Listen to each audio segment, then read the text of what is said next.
Hi folks, I'm Terry Tripler. Well, today is Thursday, June 18th, and this is my view. You know, this week I read an article in Tulsa World, and it was discussing airline delays or tarmac delays, and what they were listing was 3 of the top 5 delays that were over 3 hours, according to the DOT, belonged to American Airlines. And then, of course, Kate Hanni had to chime in, as she always does. And she says, it's further evidence of a need for an airline passenger Bill of Rights, said Kate Hanni, a consumer advocate from Napa, California. And she goes on, as of today, the airlines can keep you stranded indefinitely on the tarmac in a sealed metal tube, and there's nothing you can do about it, Hanni said. We need a passenger Bill of Rights with a 3-hour maximum tarmac delay. Now let's see, what we've got here is Kate's quoted in paragraphs 3 and 4.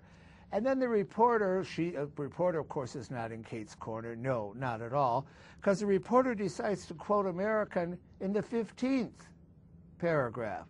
And American is saying our company policy is not to exceed 4 hours on the tarmac. And Smith said, Smith being their spokesperson for American, said, let's put this into perspective. 2 flights exceeded the company's standard out of more than 67,000 flights that month. In March, no American flights were on the DOT list. So what we're talking about is American had 2 flights exceeded their standards out of 134,000 flights.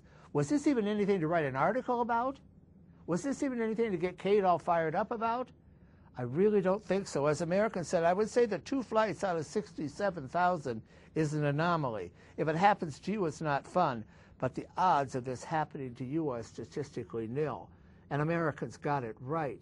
Let's use a little perspective here. Let's be a little bit calm and a little bit rational here. But the problem that we have is we have Kate Hanni, who's excited about everything, and she uses the same mantra over and over, and now she's got the reporters quoting her in paragraphs 2 and 3, and then we're not going to hear from the airline until we get to paragraph 15. I think it's time we have a little more fair reporting. I think it's time we have a little more accurate reporting. Let's look at the whole story, and let's get the whole story out right away. I'm Terry Tripler, and that's my view.